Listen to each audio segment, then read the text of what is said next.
Donc, j'ai beaucoup aimé lire ses livres. Je trouve qu'elle a une vision justement d'une grande intelligence d'ouverture. Ce chemin de la maladie, de la souffrance l'a amenée à elle-même s'intéresser aux soins, aux thérapeutiques, à la naturopathie qu'elle a apprise. Entre-temps, elle est devenue naturopathe et elle est en train d'acquérir aussi l'homéopathie. Alors, c'est un grand chemin qu'elle va nous raconter et je vais lui passer la parole parce qu'elle a beaucoup de choses à nous dire. Merci, Julie. Merci beaucoup, Nathalie. Merci pour cette introduction. Bonjour à tout le monde, merci d'être là effectivement ce matin et puis toute la journée pour cette série de conférences qui, je l'espère, va vous porter et vous apporter. Je voudrais remercier Nathalie pour un peu plus loin. Ouais. Nathalie pour également deux mots qu'elle a prononcés qui me semblent intéressants et que je reprends moi-même en tant justement que pilote de ligne. C'est ce qui se passe à l'intérieur de notre corps et ce qui se passe à l'extérieur. Dans un cockpit, quand on est en situation d'urgence ou de détresse, ce sont deux choses un petit peu différentes qui peuvent avoir des conséquences extrêmement graves.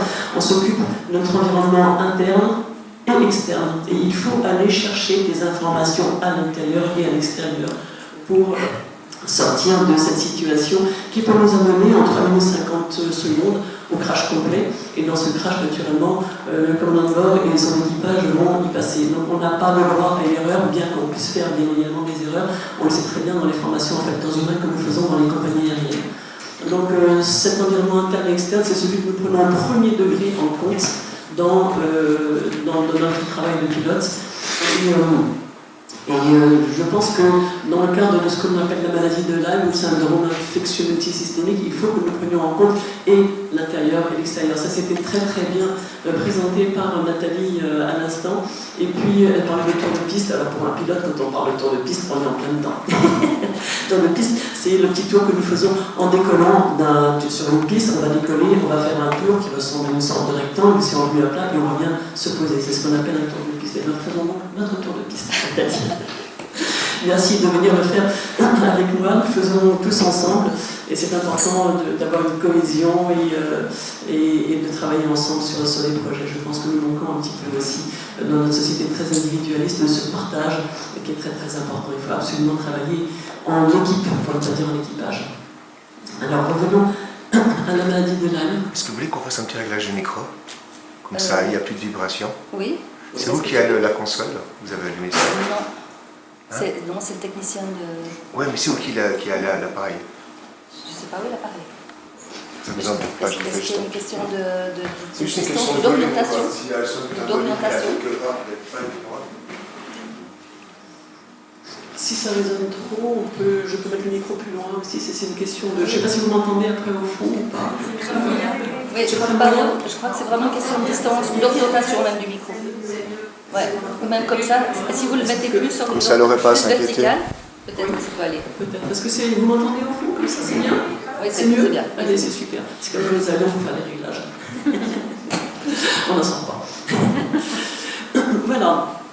Donc, je vais vous présenter ma vision des choses en ce qui concerne la maladie de Lyme, mais qui n'est pas que seulement ma vision des choses. Disons que mon expérience est basée sur mon vécu en tant que malade de Lyme, mais bien plus que ça, en tant que malade de notre civilisation, je crois surtout, et malade environnementale. La maladie de Lyme, pour moi, est une pathologie environnementale qui décline 4 facteurs importants. La charge toxique globale élevée, et on va voir laquelle. La charge infectieuse globale élevée également de notre organisme. Un terrain qui est déplémenté, c'est-à-dire dénutri, muni finalement de tout ce qui va lui permettre de vivre. Et un intestin dysbiotique, c'est-à-dire un intestin dans lequel les mauvais microbes ont pris le pas sur les bons microbes, ce qu'on appelle la dysbiose intestinale. Oui, je connais comme ça, merci. Alors un petit rappel, je ne vais pas entrer dans les généralités que tout le monde connaît et qui sont exposées tant par nos spécialistes, notamment experts en borreliose de Lyme, comme les experts du Centre national de référence de borreliose de Lyme en France à Strasbourg, et ce qui est encore raconté indéfiniment dans tous les magazines. Aujourd'hui on entend parler tous les jours de la maladie de Lyme. Bon, je vais passer ces détails-là, si vous voulez, qui sont à mon avis connus, je crois, mais on pourra toujours y revenir par des questions, mais plutôt aller sur des choses plus rapidement, des choses qui concernent notre environnement. Un petit rappel néanmoins, la borréliose de Lyme, qu'on appelle aussi la maladie de Lyme, a été découverte en 1982 par Willy Burgdorfer aux États-Unis, dans le comté de Lyme, et il a mis en évidence qu'il y avait des borréliés, c'est-à-dire des bactéries spiralées, comme vous le voyez sur la partie gauche de l'écran, qui vont pénétrer dans le corps, après morsure de tique principalement, mais on va aller plus largement sur d'autres raisons, d'autres modes d'infestation. Et ces borrélies vont avoir des formes extracellulaires, rapidement elles vont migrer vers des tissus plus profonds et devenir intracellulaires. Elles développent également des formes kystiques et des formes à biofilms qui sont des formes de protection qui leur permettent de rester très très longtemps dans l'organisme et notamment dans les biofilms sous forme de persisteurs, comme le dit le docteur Kim Lewis à Boston. Ces 4 formes doivent être traitées, bien évidemment, de même que les co-infections qui accompagnent toujours la borréliose de Lyme majoritairement. Ces co-infections, ça peut être des bactéries, ça peut être des virus, ça peut être des parasites, ça peut être des champignons, c'est-à-dire levure, moisissure. Les vecteurs principaux de la maladie de Lyme, qui comprend donc la borréliose et les co-infections, sont les tiques, mais également d'autres insectes piqueurs mordeurs, comme des moustiques, des tans, des aoutas, des araignées. Mon fils est un spécialiste de la piqûre d'araignée, avec 2 jours plus tard un magnifique érythème migrant, ce qui prouve que son âne n'est pas passé, mais voilà, il va bien. Et on peut vivre effectivement avec Lyme, on va voir un petit peu progressivement pourquoi. On a une contamination maternelle-fétale également qui a été démontrée et on va voir que finalement c'est tout à fait logique que la mère transmette à l'enfant ces borrélies comme elle va transmettre d'autres microbes. Transmission sexuelle, ce qui a été démontré également à minima par une étude qui a été publiée en janvier 2014, mais il y en a d'autres également, notamment qu'on peut retrouver dans le livre du docteur Richard Horowitz. Par transfusion sanguine, c'est assez probable, mais bon, voilà, on préfère ne pas en parler parce que ça pourrait terroriser la population, comme le dit le professeur Perron. Donc on n'en parle pas. On sait en revanche que la babesia est transmise par transfusion sanguine. Les symptômes, alors on décrit généralement la maladie de Lyme en évolution sur 3 stades. Stade 1 qui est le stade aigu, après morsure de tique, morsure piqûre de tique. Le stade 2 qui est un stade plus diffus et le stade 3 qui est celui de la chronicité. Dans le stade 1, on a en général des symptômes grippaux et puis parfois un érythème migrant, c'est-à-dire soit une plaque rouge, soit un cercle rouge qui va se développer de manière excentrique à partir du point de piqûre de la tique. Cet érythème migrant paraît dans 30 à 70% des cas, donc déjà là on voit qu'on a une première incertitude. 30 à 70, c'est un éventail extrêmement large qui pour moi ne signifie rien dans l'aéronautique. Ou bien ça a lieu, ou bien ça n'a pas lieu. C'est beaucoup plus basique, il faut des choses beaucoup plus précises. Cet érythème migrant peut passer totalement inaperçu. Beaucoup de médecins ne savent pas que quand il y a un érythème migrant qui est le signe pathognomonique de la maladie de Lyme, il faudrait donner un traitement antibiotique. Mais il y a souvent des messages qui disent oh, écoutez, sur rien, c'est pas, mettez la cortisone, ça va passer. Et même si on ne fait rien, ça passe tout seul, en quelques mois, c'est fini. Mais ça peut réapparaître des années et des années plus tard. Le stade 2 est plus diffus, on peut avoir de nouveau ces symptômes grippaux, des frissons, des douleurs articulaires, musculaires. C'est assez vaste, assez flou, on peut avoir un lymphocyte cutané bénin. On peut avoir au stade 1, j'y reviens quand même aussi, une paralysie faciale, ça c'est quand même assez marqué.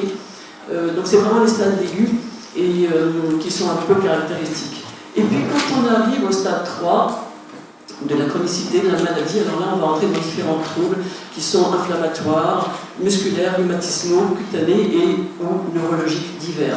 Et là le champ d'action est absolument vaste, très très vaste. Concernant les tests diagnostiques, alors là on a effectivement toujours ce problème de test diagnostique, comment détecter cette maladie de Lyme, cette borréliose de Lyme. La conférence de consensus de 2006, qu'elle soit américaine ou française et ou européenne, indique qu'on va faire un test sérologique, c'est-à-dire un test sanguin en 2 temps. D'abord un test ELISA, qui est assez peu fiable, parce qu'on n'a pas suffisamment de souches qui sont testées, parce bon. Et puis, si le test ELISA est positif, on a le droit de faire un test Western blot, qui est un test plus précis, surtout quand c'est un test, comme on le fait en Allemagne par exemple. Maintenant ça commence à arriver aussi en France, et on a donc des possibilités d'avoir des tests plus précis là-dessus. Néanmoins, l'ensemble des deux fait qu'on a une fiabilité de l'ordre de 50%, ce qui est très fiable, donc c'est pile ou face finalement, c'est la loterie. Si je suis dans le bon lot, je serai peut-être positif, si je ne suis pas dans le bon lot, je serai peut-être négatif. J'irai plus loin que cela tout à l'heure, on peut être extrêmement positif et n'avoir aucun symptôme de la borréliose de Lyme, ce qui est important aussi à noter et qui va décliner un petit peu la direction vers laquelle je vais aller dans le développement de ma conférence. Pourquoi ces tests sont-ils peu fiables? Parce qu'on a des variétés de souches qui sont testées qui sont insuffisantes, on a d'autres souches qui sont pathogènes et qui ne sont pas testées dans les tests, donc on n'aura pas de réponse bien évidemment. En plus ces tests-là sont basés sur une réponse du système immunitaire, mais quand il n'y a plus de système immunitaire pour différentes raisons, il n'y a pas de réponse. Alors, donc c'est quand même assez délicat de baser un traitement, une croyance aussi de la part du médecin, est-ce qu'il va vous croire ou pas en fonction d'un seul test. Si le test est fait trop tôt après une piqûre de tique, on n'a pas encore de réponse du système immunitaire. Enfin, il y a toutes sortes de paramètres qui entrent en jeu pour qu'on puisse avoir une réponse possiblement positive et qui indiquerait qu'on va vous croire, entre guillemets. On a d'autres tests qui existent également, les tests de transformation lymphocytaire, LTT. On a les PCR, Polymerase Chain Reaction, qui sont faits couramment chez les vétérinaires. C'est intéressant d'aller chez un vétérinaire aussi pour se faire détecter. Je l'ai fait, donc c'est ma feuille, c'était marqué Animal Judith, j'ai bien aimé. Et j'ai envoyé d'autres personnes chez le vétérinaire aussi qui se retrouvent toujours avec Animal, Mathilde, Animal, Pierre, enfin, c'est rigolo. Ça marche bien. Comme les animaux ne peuvent pas parler, je trouve que c'est bien d'aller voir son vétérinaire quand on est malade, à défaut d'autre chose. On a également le microscope à fond noir, Dark Field Microscope. On a la CD57 qui est un indicateur du système immunitaire qui devrait être normalement assez élevé, mais en cas de Lyme, ça s'effondre. On a le RK, Ruggiero Klinghardt Protocol, qui est basé sur des détections des borrélies et des co-infections aux ultrasons. On a le test par l'UFAGE également, qui est un nouveau test en cours d'évaluation. Je vous en parlerai un petit peu plus tard aussi. Et ce test par l'UFAGE a été mis au point par l'équipe du docteur Tullière. Il est intéressant parce que les phages, qui sont des virus, vont venir squatter les borrélies et des co-infections aussi d'ailleurs, et vont permettre de donner une réponse qui sera majoritairement positive, même chez les gens qui ne sont pas du tout malades, qui sont totalement asymptomatiques. Donc là encore, on retrouve avec les phages, ce qui était le cas du docteur Tullière, qui a fait des tests sur des personnes qui ne sont absolument pas malades, et les tests sont très positifs. Donc ça amène à un test archi-positif avec un test aussi pointu. Est-ce que la personne, qu'est-ce qui se passe? Pourquoi est-ce que la personne est archi-positive et qu'elle n'est pas malade? Alors, c'est là qu'on arrive à la notion d'épidémie. Sommes-nous dans une épidémie de maladie de Lyme? En France, il y a 44 000 nouveaux cas en 2017, selon le réseau Sentinelle. Le professeur Luc Montagnier estime que 90% de la population mondiale est porteuse de borrélie. Cette bactérie existe depuis des milliers et dizaines et centaines de milliers d'années. Donc ce n'est pas une nouvelle bactérie qu'on a inventée en 82 juste pour nous embêter. C'est une bactérie qui, comme d'autres bactéries et d'autres microbes, existe depuis toujours et que nous avons dans notre organisme. Ce qui est bien confirmé par les séropositivités, que ce soit par des tests divers, si vous voulez, sanguins, Western blot ou autres, et le test par les phages par exemple. Viviane Scheller, dont vous avez tous entendu parler, parle souvent dans ses conférences d'une personne dont elle montrait les résultats il y a une dizaine d'années en Western blot, qui était extrêmement positive, un monsieur qui était chasseur et très exposé, très mordu par les tiques et qui n'est absolument pas malade. Alors il est très positif en Western blot, en IgM et en IgG. Donc oui, on est probablement tous porteurs, c'est la conclusion à laquelle j'arrive aujourd'hui. Je crois que nous sommes tous porteurs de borrélie comme nous sommes porteurs de tout plein de microbes. Et est-ce que c'est le microbe qui pose un problème ou est-ce que c'est autre chose qui pose un problème? Et pourquoi ce microbe, à ce moment-là, se manifeste-t-il? Et s'il se manifeste, est-ce que c'est lui qui est responsable d'eux? C'est ce que j'appelle dans mon jargon aéronautique la recherche de paille. On a une panne, mais quelle est l'origine de la panne? Et est-ce que c'est bien ça qu'on a trouvé qui était à l'origine de la panne? Parce qu'il va falloir réparer, sinon l'avion ne vole pas. Par exemple, le Boeing 737, en ce moment. Il faut qu'on cherche les responsabilités et puis les origines de la panne, parce que sinon les avions sont à terre et ne volent pas. De nombreux porteurs sains, des tests positifs mais pas de symptômes, c'est ce que j'expliquais précédemment. Le docteur Dietrich Klinghardt, qui est un grand spécialiste de la maladie de Lyme et des maladies chroniques et de l'autisme, considère qu'avec ces tests, il a déterminé que 100% des enfants autistes étaient malades de Lyme.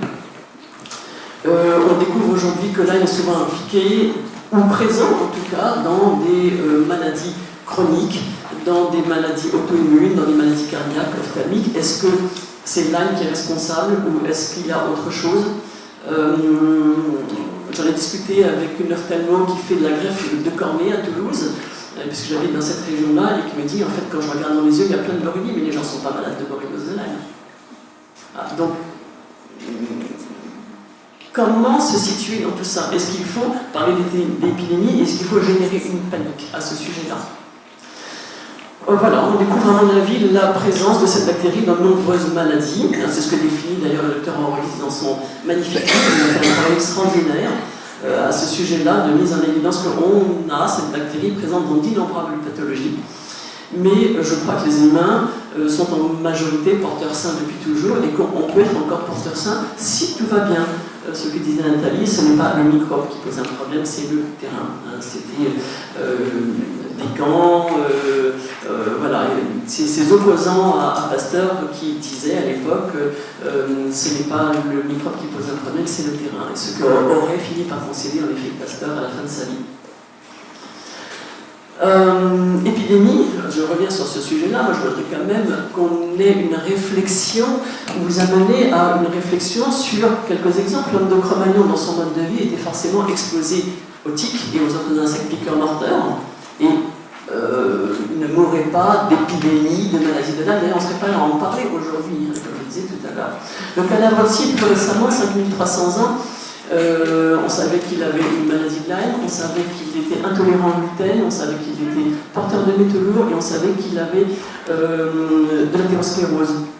Nos maladies, bon, certes, il est mort poignardé apparemment de ce que l'on en sait, mais enfin, ça n'avait pas l'air de lui poser de problème particulier. Pourquoi est-ce que ça nous pose un problème aujourd'hui? Je voudrais vous parler du peuple Maasai également, un peuple Maasai qui vit en mangeant de la viande, cuite ou crue, qui mange du lait caillé au sang, qui ne mangent pas de fruits, les fruits c'est trop sucré, c'est juste bon pour les animaux, qui mangent des racines et des feuilles, ils font 60 km par jour à pied, ils vont à la chasse, ils n'ont pas de maladie chronique. Où est Lyme là-dedans? Et puis en tout dernier, Sean Ellis. Sean Ellis est un monsieur qui a vécu une expérience extraordinaire. Il a été pendant 2 ans dans une réserve américaine où il a d'abord approché les Indiens natifs pendant 6 mois pour apprendre leur mode de vie et leur connaissance de l'environnement et de la nature, avant d'aller vivre pendant 2 ans avec les loups. Il a donc été tellement bien impliqué et introduit dans la meute de loup qu'il est devenu la nounou des petits de la femelle dominante, l'alpha. Vous imaginez ce que ça peut représenter. Il a vécu hiver comme été avec eux et il a mangé les pires morceaux que la meute voulait bien lui laisser, en viande crue, bien évidemment. Donc un bout de cœur, un bout de foie, ça en général c'était mangé déjà par les animaux, par les loups, il mangeait les restes. Il n'est pas du tout tombé malade, bien sûr il a été dévoré par des insectes, mordu par les loups aussi, bien sûr, parce que quand même ça chamaille un petit peu. Et à la suite de cette expérience, il a monté un centre de réhabilitation des loups en Grande-Bretagne, à Lérine, le village de Lérine, à 500 km au sud-ouest de Exeter, donc en Cornouailles. Je reviens juste d'un stage de formation avec les loups. J'ai vécu pendant 7 jours avec les loups auprès de Sean Ellis la semaine dernière. Donc je suis rentrée samedi soir. Et bon, on a des cours théoriques, on a des cours pratiques. Ce monsieur, sa femme, que vous voyez sur la photo du milieu, avec donc là on a un loup qui est situé au milieu dans la meute à peu près, ce blanc là qu'on voit au milieu, qui est un loup en quelque sorte qui protège un petit peu la meute. Et leurs enfants, donc les enfants de Sean et de sa femme Kim, vivent avec les loups. Ils sont de temps en temps vendus, ils ont été archi-piqués par des tiques et par d'autres insectes, ils ne sont pas du tout malades. Moi, j'ai été, au bout de 5 jours, léchouillée abondamment par des loups, clairement. Voilà. On me fait pare-brise, vidange, dressage. Voilà. Et bon, j'y suis allée vraiment sans aucune crainte et j'ai surtout appris que leur mode de vie était certainement un exemple pour nous. Et je crois qu'il faut quand même retenir cela. Nous devons nous rapprocher de la nature et prendre un exemple sur des modèles qui existent dans le vivant. Est-ce que nous sommes encore vraiment des êtres vraiment vivants dans le sens intégration dans notre environnement? Cette expérience avec Chamonix c'est absolument remarquable. Je vous invite à la faire si vous en avez l'occasion et si vous n'avez pas peur des loups. Alors, quels sont les facteurs qui influent finalement sur le développement de cette maladie de Lyme, puisque le microbe n'est peut-être pas le problème? Pourquoi ce microbe s'exprime-t-il et est-ce que c'est lui qui est responsable de tout le monde? On a dans un premier temps une charge toxique globale élevée. Ça, c'est incontestable aujourd'hui. Nous sommes tous au courant du fait que notre environnement est complètement toxique. Ce que dit le docteur Joël Spirou, qui est le président du CRIGEN. Le CRIGEN, c'est un organisme indépendant dans lequel travaille le professeur Gilles-Éric Serralini, qui est un très grand monsieur, très grand chercheur d'une intégrité extraordinaire et qui a fait un travail remarquable sur la mise en évidence des complications de vie que nous pouvons avoir face au Roundup et face aux OGM. Le docteur Spirou dit que les origines des maladies chroniques, au-delà des origines infectieuses, sont recherchées et trouvées dans l'exposition aux produits chimiques et la diminution de la biodiversité. Ces expositions entraînent l'inhibition de la communication cellulaire qui a lieu en temps normal par voie hormonale et un flux électrique. Le professeur Serralini parle de spam. Nous avons des spams dans notre corps, des spams entre nos cellules qui fait que les cellules ne communiquent plus. S'il n'y a plus de communication, la vie s'arrête. C'est aussi simple que ça. Donc, est-ce qu'on a besoin du microbe en plus pour générer nos problèmes de maladies chroniques? C'est une question. L'effet cocktail des polluants, le professeur André Picot, qui est un ami, qui est toxicochimiste, expert toxicochimiste en France et sur l'international avec le professeur Boyd Haley aux États-Unis. J'ai beaucoup discuté avec André Picot et j'aime bien sa formule où il dit un toxique plus un toxique plus un toxique, ça ne fait pas 3 toxiques, ça fait 300 toxiques. Comment voulons-nous vivre en accumulant autant de toxiques dans notre civilisation? Cet effet cocktail des polluants agit sur le système immunitaire, sur les mitochondries, sur l'axe du stress, sur le cycle de Krebs, sur les signalisations qui vont donc être perturbées, conduisant à un affaiblissement du système immunitaire, un système nerveux qui va être touché, on a une mauvaise détoxification, on a un microbiote qui est déséquilibré. Quels sont ces toxiques? On a bien sûr les nanoparticules industrielles. En ce qui concerne les particules fines, on sait qu'on a aujourd'hui en Europe 800 000 morts par an, c'est-à-dire l'équivalent de 2 tsunamis chaque année, uniquement à cause des particules fines d'émission des voitures. On n'en parle pas, la presse n'en parle pas. 2 tsunamis chaque année en Europe. On a, et industriel, il n'y a pas que naturellement les particules fines, il y a toutes les autres, voilà, on ne va pas développer. On a les pesticides, alors je ne vais pas revenir sur le sujet des pesticides et des OGM. Référez-vous au site de Gilles-Éric Serralini, serralini.fr. Vous allez avoir toutes ses publications, tout son travail. Vous avez des vidéos, bien sûr, sur le sujet. On a les additifs alimentaires dont on sait que la première cible est l'intestin avant d'aller se répandre dans le foie, les reins et le cerveau. Ça, ce sont les travaux du professeur Eric Oudot de l'université Toxalim à l'INRA à Toulouse. On a les champs électromagnétiques diverses. Alors, on est en plein sujet des champs électromagnétiques avec les objets hyper connectés, ce qui pose un énorme problème. Je crois que Genève, ils ont pris des mesures pour interdire la 5G pour l'instant, ou en tout cas l'avancement des travaux sur la 5G. Donc là, c'est déjà bien parce qu'en France, la 5G commence à arriver, et notamment dans les trains. Il y a des essais qui sont faits sans avertir les passagers. Des essais qui sont faits sur les trains français, les TGV, avec la 5G. Donc je connais une personne qui était électro-hypersensible et dès qu'il monte dans le train, en 1 minute, il a juste envie de se jeter par la fenêtre. Donc il a 3 t-shirts de protection, il a une couverture de protection, il a une casquette de protection et il a un foulard de protection pour pouvoir survivre dans le train quand il prend le TGV. On a des éléments de traces toxiques.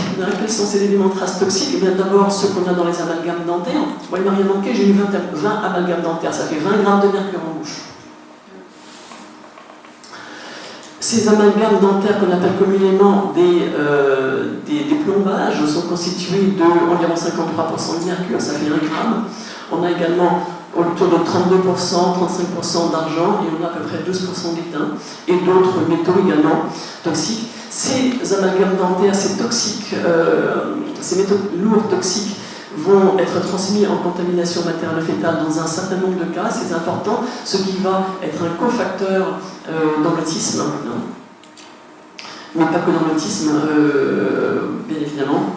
On a les implants en titane qui posent aussi un problème, mais je vous montrerai toute dernière publication du Dr Joachim Mutter, qui est un médecin spécialiste en médecine environnementale, avec lequel je collabore en Allemagne, à Constance, dans la Tagesklinik de Constance, et qui fait un travail absolument remarquable.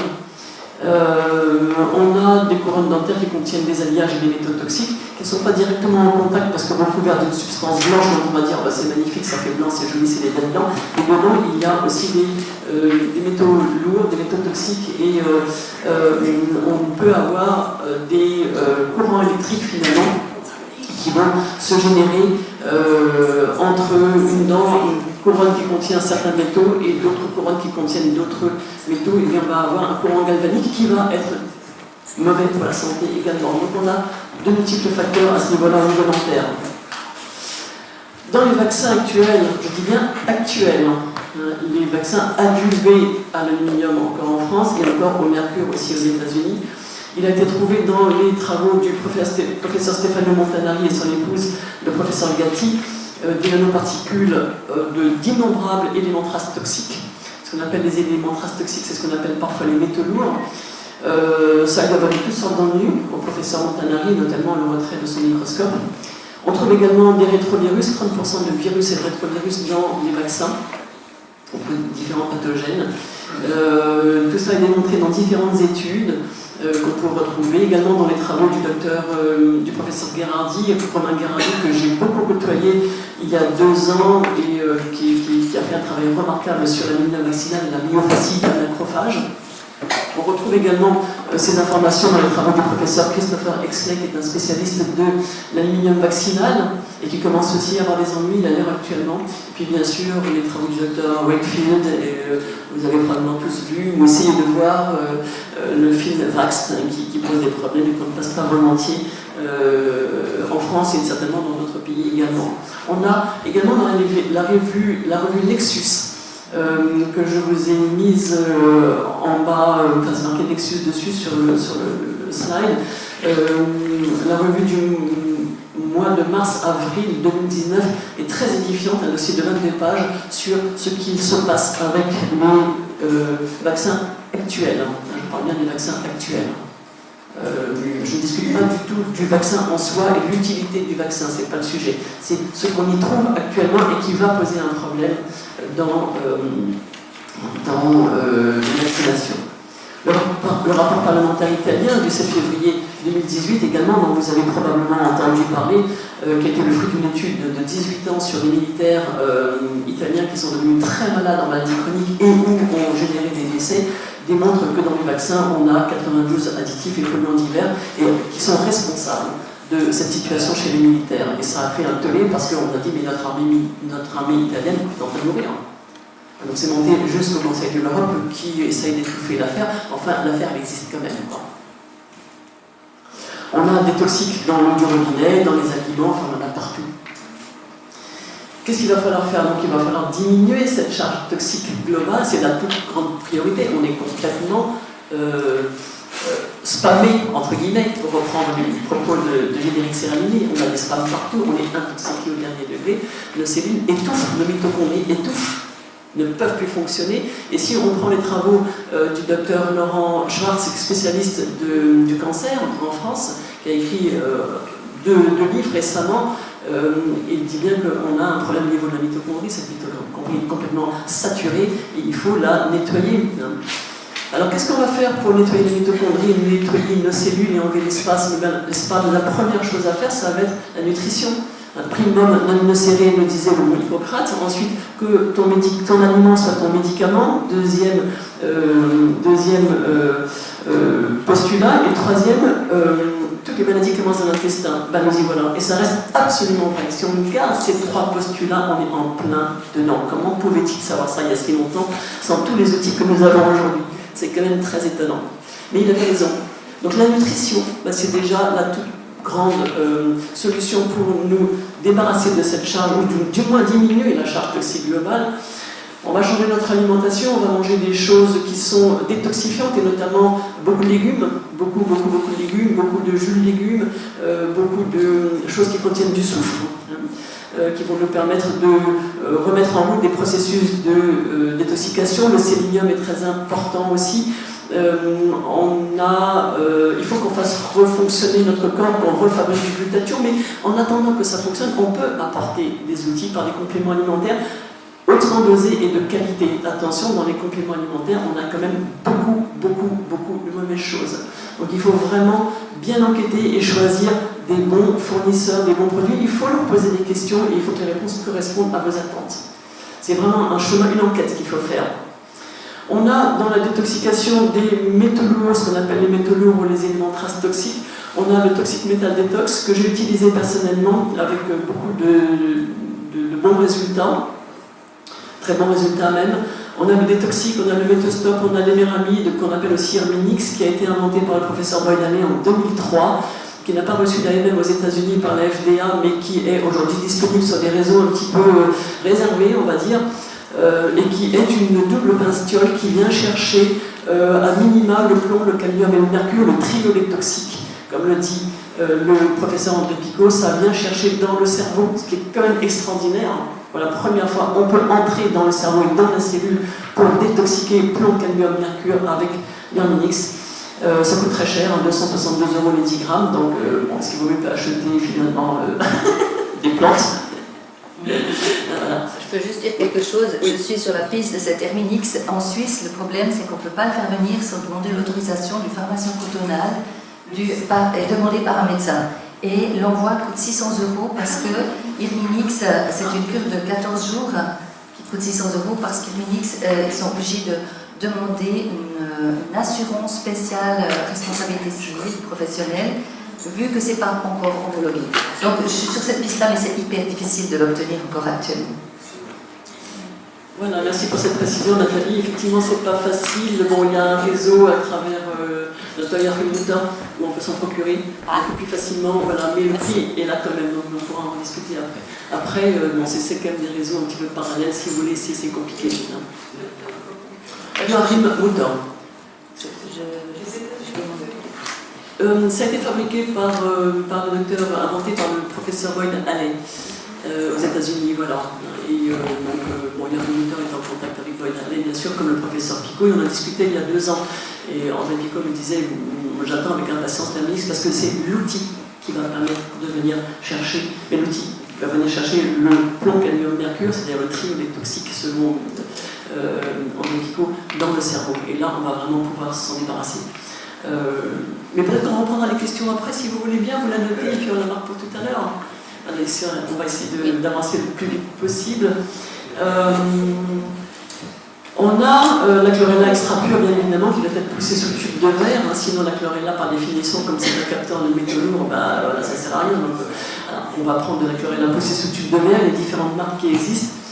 On a également la vitamine C avec l'acide alpha-lipoïque, le glutathion et liposomal en particulier, qui sont d'excellents outils, puisque ça va rentrer, effectivement, j'en ai discuté avec André Picot, il dit oui, là, ça c'est carrément génial. Et ça, c'est quelque chose que vous pouvez vous procurer en complément alimentaire. Ce sont 3 outils où on a au moins avec l'acide alpha-lipoïque une demi-pinstiole, et donc on va pouvoir entrer dans le cerveau, dans la cellule, dans la mitochondrie, et comme c'est du liposomal, on va pouvoir chélater. On a des chélations chimiques, bien sûr, le DLPS, DMSA, le DTA et d'autres. Il faut le faire par un médecin qualifié, parce qu'on peut faire d'énormes dégâts avec ça si c'est pas correctement fait.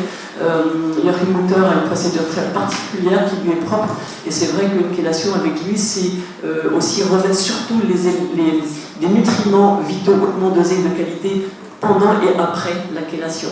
Donc c'est vraiment un très grand spécialiste de la chéliation. Il fait un travail remarquable à ce niveau-là.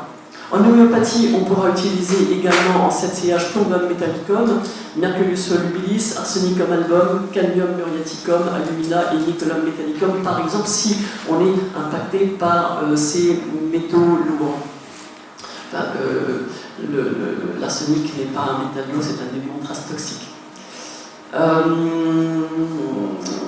Si on décontamine le corps, il faut décontaminer le corps. Et également la qualité bucco-dentaire qui est très impactée par des métaux qu'on y a mis. Non seulement des métaux, mais aussi souvent des infections qu'on appelle des ostéonécroses, les NICO, qui sont un véritable fléau, qui vont générer des cavités dans la mâchoire. Quand on a de telles cavités dans la mâchoire, parce qu'on a des racines mal dévitalisées qui se pourrissent, en quelque sorte, dans la mâchoire, et donc créent des véritables trous, ça se voit à l'écotomographie 3D, qu'on appelle DVT en CT en allemand. Je ne connais pas bien le mot en français parce que mon dentiste maintenant est en Allemagne depuis quelques années. Donc je suis plus qualifiée en dentisterie en allemand qu'en français. On voit ces trous. Hein, voilà. Donc c'est quand même assez impressionnant. Il faut absolument décontaminer la mâchoire. Et si on a encore du mercure en bouche, des amalgames, il faut enlever, avant de faire l'échélation, qu'elle soit naturelle ou chimique, il faut enlever ce mercure. Pourquoi ? Parce que si vous allez chercher avec un outil de quoi enlever le mercure, vous allez enlever le mercure. Celui qui est dans vos dents. Il va se remettre où ? On ne sait pas. Dans le cerveau, dans les cellules, ailleurs. Donc la première chose, on ne joue pas à faire une chelation, quelle qu'elle soit, même naturelle, tant qu'on n'a pas enlevé le mercure en bouche, avec d'énormes précautions. Dans notre environnement domestique, on va évaluer tout ce qui est connecté, tous les objets connectés. Dans une chambre, elle doit être totalement protégée, à minima la chambre doit être totalement protégée. On doit avoir aucune télévision, aucun radio-réveil, aucun téléphone portable, aucun jeu, aucune console, rien du tout, juste un nombre de chevets qu'on va éteindre, et même certaines personnes vont jusqu'à avoir un interrupteur qui va couper l'électricité pour qu'on n'ait plus le fil électrique qui monte chez le voisin à l'étage au-dessus. Quand on habite en immeuble, c'est compliqué parce qu'il y a la wifi partout. Donc là, il faut, comme dit Jürgen Mutter, il faut s'isoler, mettre éventuellement des protections, des peintures, des tissus, éventuellement une sorte de tente de protection comme une moustiquaire au-dessus de la lit du lit pour pouvoir au moins la nuit être protégé de ces champs électromagnétiques. Mais on n'a pas que ça, on a les peintures nocives, on a les tapisseries, on a les meubles traités avec des retardateurs de flammes, donc des perturbateurs endocriniens, on a des ustensiles de cuisine, des vêtements et des tissus divers qui sont toxiques. Le coton non bio est 12 fois plus toxique que les OGM, le maïs OGM. En chimique, voilà, on en arrive à être obligé d'acheter des vêtements, ça existe. Moi, je viens encore d'acheter quelques t-shirts en coton, même il n'y a pas que des t-shirts, il y a des vêtements, il y a des pyjamas, enfin toutes sortes de choses, en coton bio non toxique. L'environnement externe, donc interne, on a vu, interne dans le corps détoxiqué, et externe, donc on est sur tout notre environnement, et d'une manière générale, plus largement, les antennes relais, les pesticides, les particules fines. Oui, on peut faire des choses contre cela. C'est un petit peu le parcours du combattant, mais on peut faire des choses contre cela. Bien sûr, les facteurs influents sur le développement de la maladie de Lyme, le grand point, c'est le point infectieux. Il faut diminuer cette charge infectieuse globale. Est-ce qu'on pourra éradiquer le germe ? Non. Comme on ne peut pas éradiquer les virus responsables d'une varicelle, d'un zona ou d'autres maladies, on peut vivre en revanche avec. Pour vivre avec, il faut qu'on ait un terrain qui soit de nouveau compétent, de nouveau propre, et un système immunitaire fort. Qui dit système immunitaire fort, dire microbe faible. Système immunitaire fort, système immunitaire faible, microbe fort. C'est vraiment la base. Les experts infectiologues nous disent que la maladie de Lyme se soigne tout seul dans 80% des cas si on a un bon système immunitaire. Voilà. On commence à aborder la notion de terrain. On va pouvoir, pour diminuer cette charge infectieuse globale, lorsqu'on parle de borrélie et de co-infection bactérienne, on va pouvoir utiliser des antibiothérapies à court terme sur un stade 1 de la maladie, stade aigu. En général, ça marche très bien. Sauf si la personne a un terrain déjà complètement miné, en quelque sorte. On va utiliser Alors en première intention, selon la conférence de consensus de 2006, ça sera de la rocéphine, de la doxycycline, de la doxycycline, à des doses très très élevées. Et puis on va partir éventuellement sur l'azithromycine, du flagyl, de la dapsone éventuellement, pour certains cas. Voilà, c'est un petit peu tendance actuellement. On a aussi des antiparasitaires comme le zintel, le miltricide et d'autres. Voilà. Il y a une toute nouvelle étude qui vient d'être présentée par l'équipe du professeur Yin Zhang aux États-Unis à la clinique de Johns Hopkins, qui vient de démontrer qu'on arrive quand même à éradiquer à 100% le persisteur, c'est-à-dire cette forme persistante et résistante qui, après tout traitement, va quand même continuer à vivre dans son biofilm, protégé dans son biofilm. Eh bien, ils ont trouvé apparemment, et vont développer la recherche là-dessus, une combinaison de 3 médicaments, c'est-à-dire ceftriaxone, doxycycline et daptamycine, qui semble éradiquer à 100% le persisteur. À partir de ce moment-là, on peut se dire qu'effectivement, il n'y a plus de borréliose de Lyme, et que donc, au moins cet aspect-là des infections sera traité, à développer. C'est vraiment très récent, la publication vient de sortir. Dans un registre moins chimique, on va dire, on va pouvoir utiliser des huiles essentielles contre les borrélies, les parasites, les virus, les champignons au sens large. On va pouvoir utiliser le chlorure de magnésium. On va pouvoir utiliser la vitamine C, de préférence soit liposomale, soit en intraveineuse. Et là, je vous invite à vous référer à l'excellent livre du docteur Thomas Levy, que j'ai rencontré aussi il y a 1 an et demi à Paris dans le cadre d'un grand congrès, et son livre s'appelle « La vitamine C, la panacée originelle ». Quand vous lisez là-dedans qu'une tuberculose peut être réglée en 7 jours grâce à la vitamine C, vous dites qu'est-ce qu'on fait avec la tuberculose, avec nos vaccins et notre médecine moderne. Et ce livre est complètement argumenté par des preuves scientifiques. C'est un très très grand spécialiste, Thomas Levy, de la vitamine C, y compris sur les cancers, etc.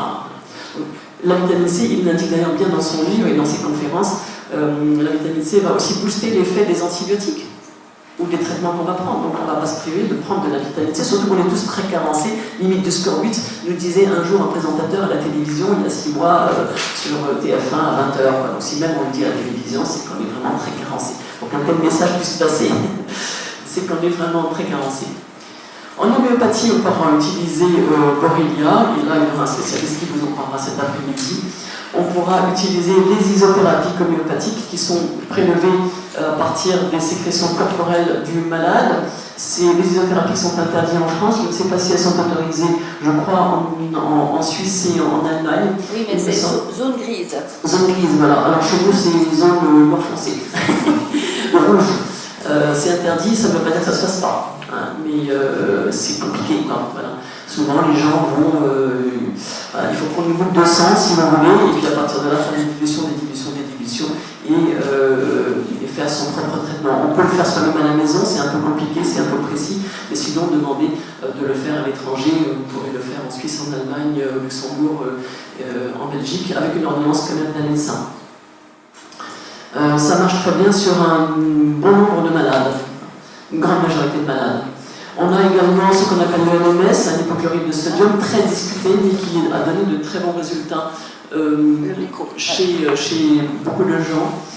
On a le nisonide ou nitazoxanide qui sort aussi du lot, qui a démontré son efficacité sur à la fois Lyme et toutes les formes de Lyme, c'est-à-dire y compris les formes kystiques et les formes à biofilm. Le Dr. Joachim Luther préconise aussi largement le nisonide. Il va être actif sur un certain nombre de parasites. Les parasites sont un véritable fléau parce que les parasites sont des poupées-russes. À l'intérieur des parasites, comme l'a démontré par exemple un chercheur qui fait beaucoup d'autopsies à la McDonald's aux États-Unis et Paul Duret également, ils ont montré qu'à l'intérieur des parasites, on a des borrélies et à l'intérieur des parasites, des borrélies, on a des virus qui sont encapsulés dans la borrélie. Donc c'est infernal, on n'arrive jamais au bout. Donc les parasites sont un véritable fléau, il faut lutter activement contre les parasites et le nisonide est actif contre un grand nombre de parasites, pas tous mais un grand nombre. Contre les parasites justement et notamment là bavésiose, la bavésia, on va pouvoir utiliser en phytothérapie l'Artemisia annua, bien évidemment, ou Artemisia sina aussi. Les suppositoires de Nexus, qui sont un complexe qui contient aussi de l'armoise, justement, et de l'ail. On va pouvoir utiliser du thym à linalol, qui est l'huile essentielle phare numéro 1 vraiment sur le traitement des parasites. Extraordinaire. Soit sous forme de suppositoire, soit sous forme de gélules à faire préparer en pharmacie, ou la combinaison des deux. Il faudra traiter la candidose. La candidose est un véritable fléau, et comme me disait, surtout quand on a pris de nombreux mois d'antibiotiques, là les gens se retrouvent complètement envahis de candidose, souvent des moisissures aussi, ça a été mon cas, c'était absolument dramatique. Je décris ça d'ailleurs dans mon deuxième bouquin. J'avais un taux de candida albicans plus de 80 fois supérieur à la norme haute, avec une séropositivité bien sûr sanguine, ce qui est extrêmement rare. Donc, complètement envahi au dernier degré et moisi de surcroît. Je fais partie des Lyme moisis, ce que exprime c'est affreux, hein, ce que exprime d'ailleurs très bien le docteur Richie Schumacher, un spécialiste aux États-Unis, qui dit les Lyme moisis, ce sont les worst of the worst, les pires du pire. Parce que ces moisissures, ces levures, ces champignons vont bloquer tout soin de la maladie de Lyme. C'est une véritable galère, c'est un parcours du combattant. Cette candidose, elle va être réglée par la réforme alimentaire, clairement. Si on continue à manger des céréales, si on continue à manger de l'amidon, donc des pommes de terre, quoi que ce soit qui va contenir, qui va se transformer en sucre dans l'intestin, en hydrate de carbone, sucre, alors on va nourrir d'une manière générale tous les pathogènes, mais y compris les borrélies, bien sûr, les autres microbes, mais on va nourrir bien sûr les levures, les moisissures. Donc continuons à manger du sucre. C'est même pas la peine de prendre le moindre médicament qu'on pourra vous donner associé à vos antibiotiques. C'est pas la peine. Il faut absolument faire une réforme alimentaire qui va durer 3-6 mois pour changer le cours des choses. Et quand j'ai fait ma formation de naturopathe en 2011, notre professeur qui était de nutrithérapie, qui était heilpraktiker, qui avait travaillé pendant 15 ans à Berlin, nous avait dit qu'entre la candidose, c'est même pas un fruit. Même pas un fruit. Donc qu'est-ce qui reste? Des légumes, et des légumes, et des légumes. Ça tombe bien, on a besoin d'alcaliniser notre terrain, donc c'est parfait. Hein. Donc, des quantités de légumes, des jus de légumes, de la viande, du poisson. Alors je fais un peu marche arrière. Le poisson, aujourd'hui, est complètement toxique, donc voilà, à discuter. Mais des œufs, et ça rejoint finalement le régime GAPS de Natacha Campbell. Quand elle fait ses biscuits aux amandes aussi, enfin voilà, des choses comme ça. Oui, on va manger d'autres choses. Et on va faire attention aussi quand on achète des amandes, de préférence des amandes ou des fruits secs qui ont encore leur coquille autour, c'est-à-dire leur emballage naturel. Pas des amandes qui ont été stockées dans des silos dans lesquels les champignons, les moisissures se développent, et sans compter le reste. Je passe les détails. Donc ça demande un petit peu de pertinence, mais une fois qu'on a trouvé le chemin, c'est très facile à faire. On va perdre un peu de poids quand même, c'est vrai. Mais bon, voilà, il faut ce qu'il faut. On a l'acide caprylique, l'acide laurique, bien évidemment. Donc on va trouver typiquement dans la noix de coco, le jus, graisse de noix de coco. Les aliments lactofermentés, pas immédiatement, mais dans un second stade. Bien sûr, des probiotiques, notamment les Saccharomyces boulardii. On a également un outil que je trouve très utile et que je nomme, tant pis, qui s'appelle le Floracor. Pourquoi? Parce qu'il allie à la fois des spores qui vont se transformer en probiotiques dans l'intestin pour coloniser la muqueuse intestinale, et il apporte également des enzymes protéolytiques et des enzymes qui vont, comme la chitosinase, qui vont attaquer la couche de chitine du candida albicans. Donc on a vraiment un outil extraordinaire pour détruire le candida albicans. La sérapeptase aussi, bien sûr. Et puis, dans le registre des huiles essentielles, on a le thym-linalol, combiné avec d'autres outils ou pas. Le thym-linalol a été prouvé dans une publication médicale qui date de décembre 2017, a été prouvé comme étant beaucoup plus efficace que n'importe quel médicament allopathique pour traiter toutes les formes que peut prendre le candida albicans. Donc c'est quand même intéressant, à raison de 4 gouttes 3 fois par jour, pendant au moins une semaine, pour protéger le foie et toujours surveiller le foie d'une manière générale. Dès qu'on prend des huiles essentielles, attention, cerveau, foie, rein, à surveiller de manière chronique. Ce sont des outils extrêmement puissants et il faut quand même faire attention. Donc ce qu'on peut faire, c'est en alternance utiliser une semaine les huiles essentielles, une semaine les probiotiques à très haute dose. Quand je dis très haute dose, c'est très haute dose, surtout dans Floracorce et Saccharomyces boulardii. En homéopathie, on aura bien sûr Monilla albicans 30 CH en France. On est limité en France au 30 CH. Dans d'autres pays, on peut monter sur des éditions bien supérieures. Ça marche extrêmement bien. L'homéopathie ne peut pas se prendre avec les huiles essentielles, c'est le seul bémol. C'est ou l'un ou l'autre, mais pas les deux. L'homéopathie, c'est tout en finesse. L'huile essentielle, c'est le bazooka. Donc, on ne met pas un bazooka avec des talons aiguillés, on va dire. Voilà, ça ne va pas ensemble. Il faut traiter les moisissures, c'est pareil. Brian Rosner, qui est un spécialiste américain de Lyme, qui lui-même était très affecté par Lyme, décrit dans une publication récente, qui date aussi il y a quelques semaines à peine, que lui-même, pendant 10 ans, à se bagarrer contre ce qu'on appelle Lyme, en fait, il s'est aperçu, dans différentes circonstances, je la fais courte, qu'il était complètement envahi de moisissures, donc c'était un Lyme moisi lui aussi. Et qu'est-ce qu'il a fait? D'abord, il a réparé sa maison qui était complètement moisie. Donc, première mesure, c'est réparer, mais surtout déménager d'une maison moisie. On ne doit pas rester dans un endroit moisi. Sinon, on ne s'en sortira pas. Il y a beaucoup de gens qui vivent dans une maison moisie, et là, on ne peut pas avancer du tout. J'ai 2 cas comme ça de personnes que je ne peux pas faire avancer. Il faut qu'ils déménagent. C'est aussi simple que ça.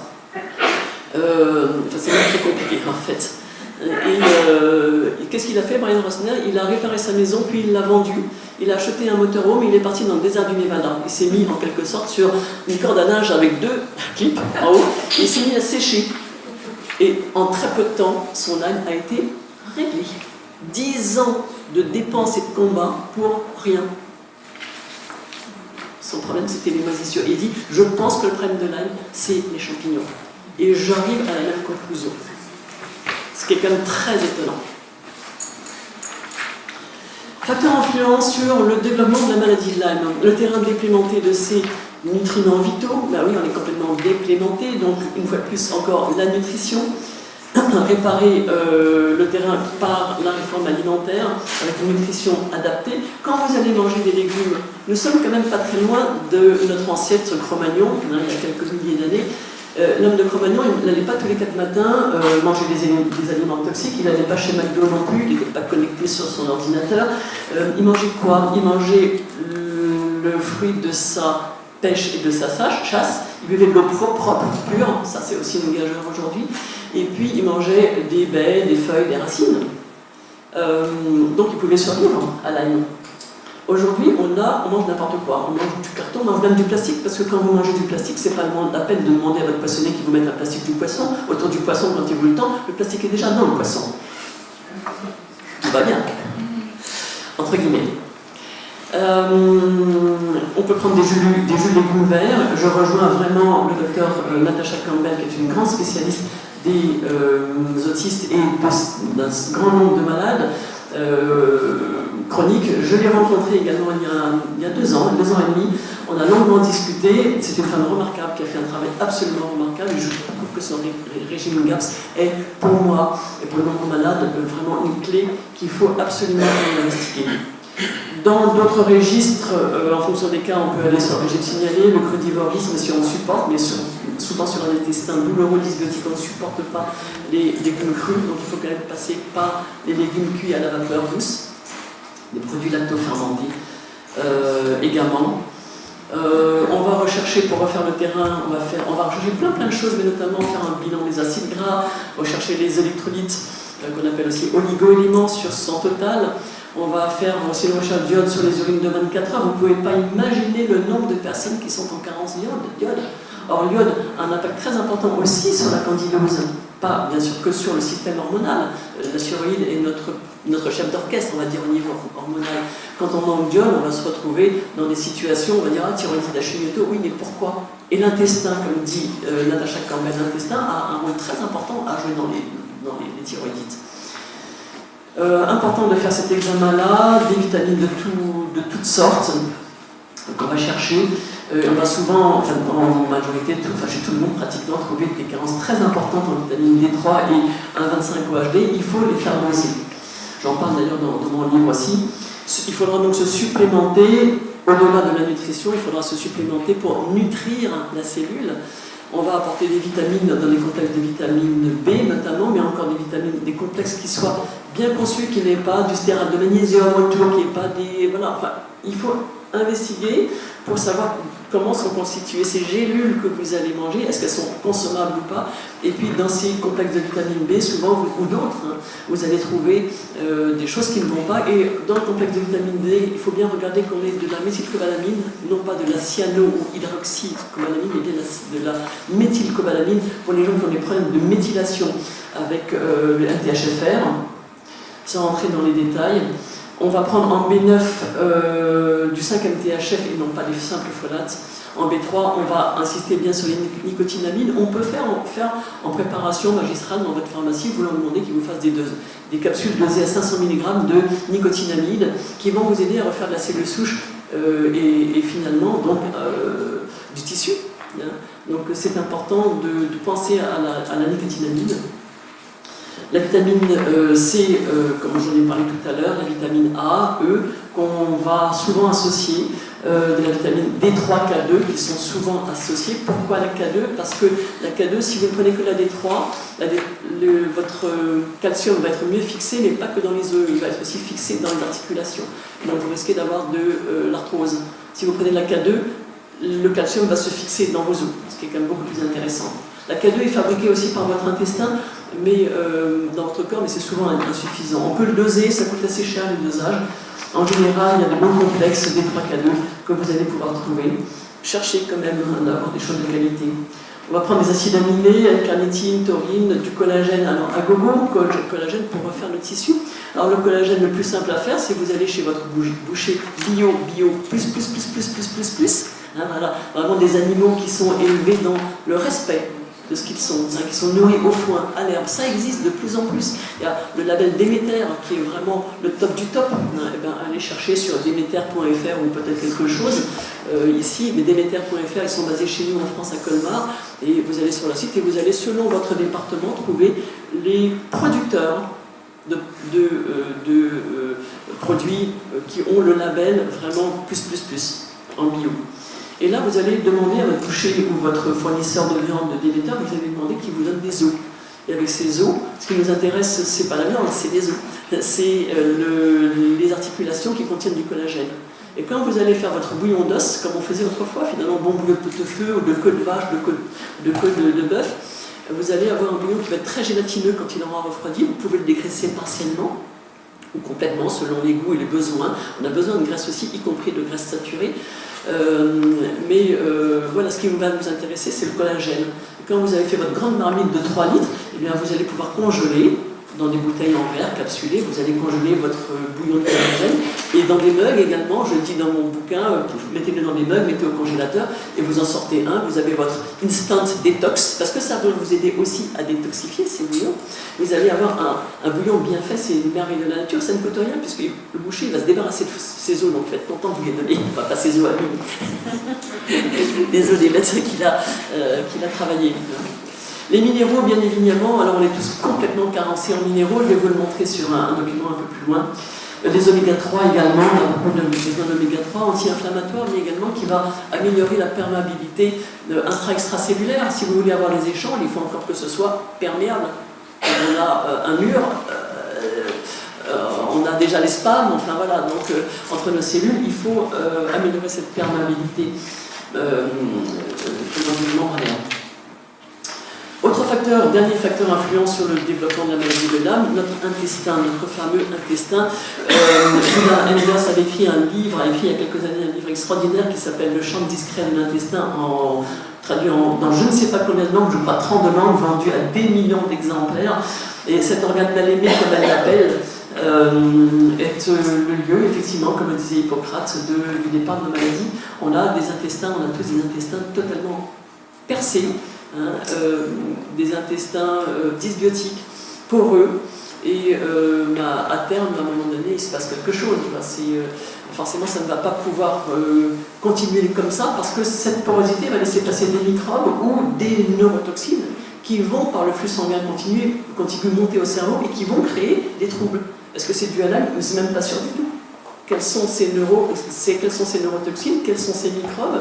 On a aussi bien sûr des parasites, et quand on parle de parasites, je parlais de parasites tout à l'heure, on a typiquement des nématodes qui peuvent venir dans le cerveau. Les nématodes, ce sont des tout petits vers, entre guillemets, qui font 1 mm de long, qui sont utilisés couramment d'ailleurs dans l'agriculture biologique pour nettoyer certains parasites, c'est le cas de le dire, des jardins. Hein. Donc on va arroser avec des solutions qui contiennent des nématodes. Si vous ne lavez pas correctement vos légumes, vous allez récupérer ces nématodes. Si vous avez un intestin poreux, vos nématodes vont monter au cerveau et vont pouvoir encapsuler des borrélies dans lesquelles il y aura des virus.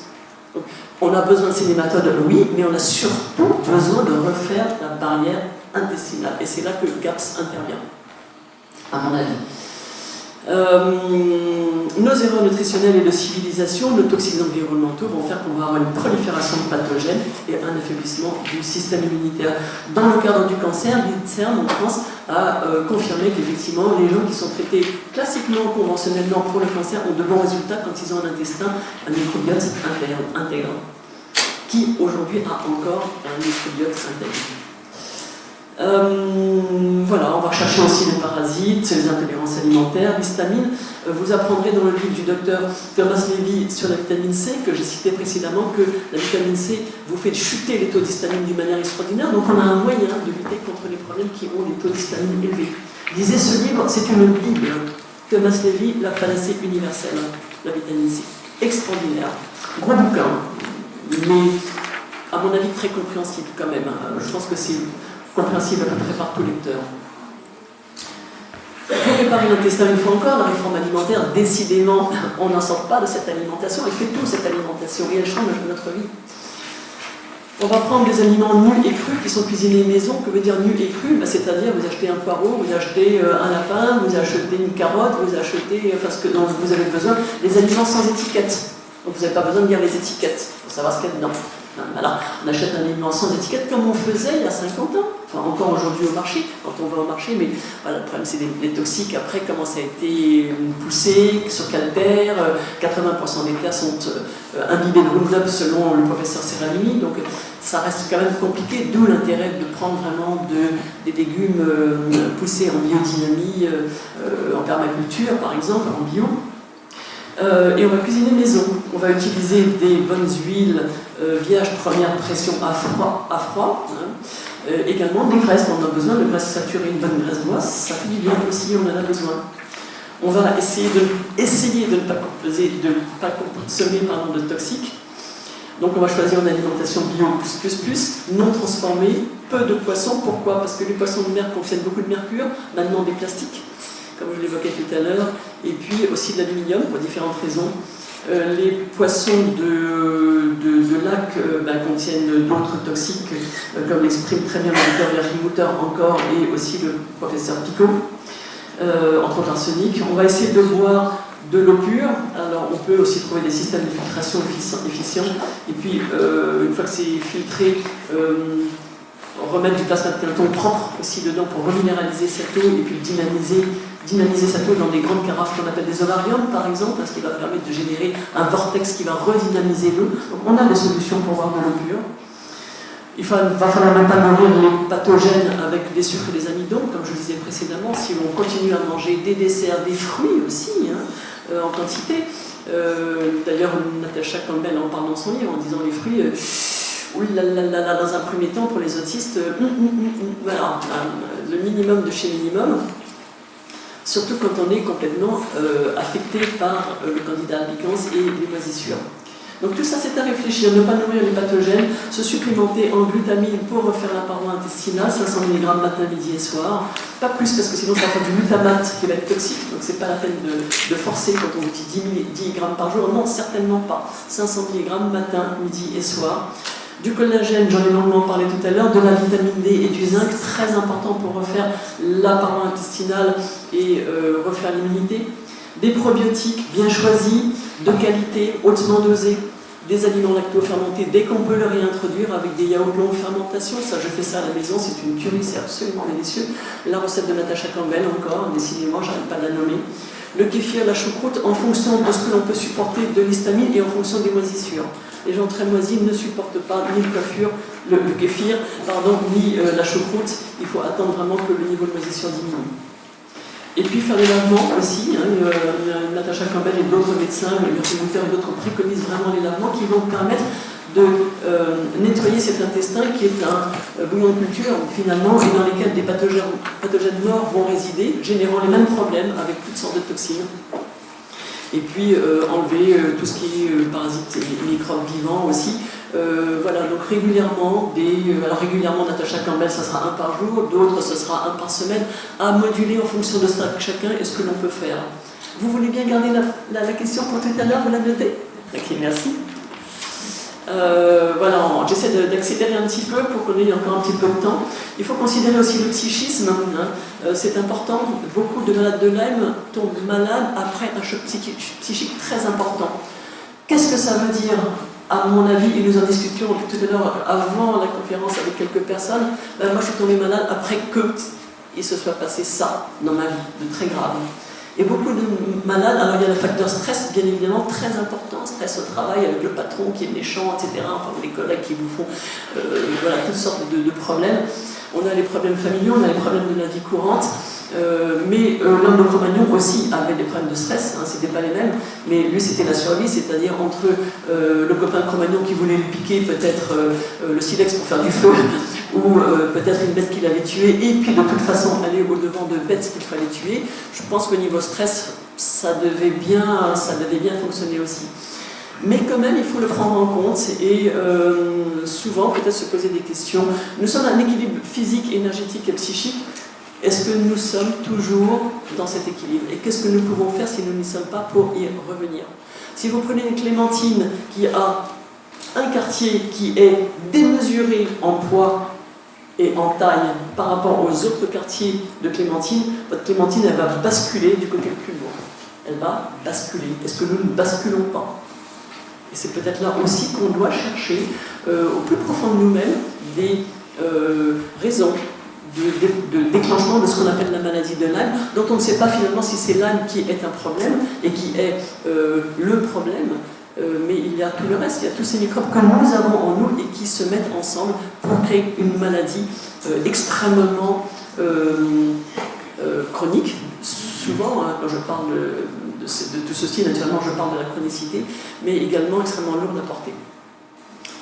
Prendre en compte donc notre histoire psychique individuelle et transgénérationnelle, on trimballe quand même l'histoire de nos générations, mine de rien.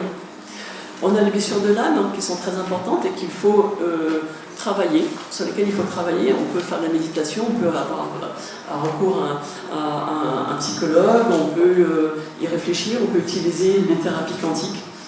On doit mesurer aussi nos niveaux d'énergie. Les malades de Lyme sont complètement effondrés en termes d'énergie. On peut faire appel à un énergéticien, on peut faire appel aussi aux thérapies quantiques pour remonter, ou homéopathiques pour remonter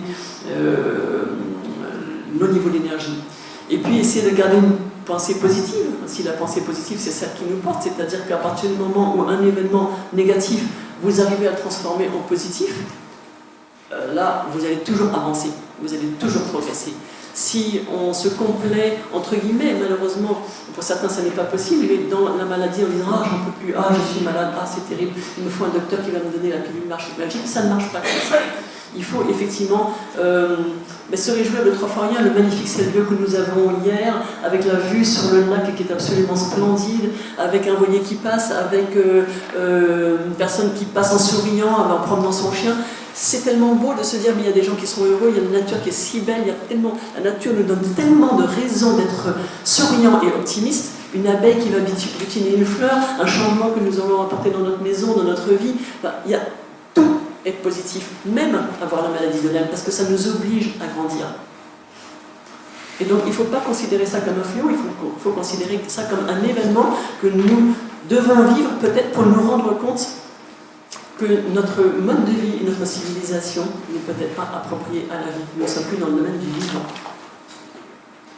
Guérir, c'est lâcher prise, c'est renoncer à nos peurs, à la violence, à Noël et nos jalousies.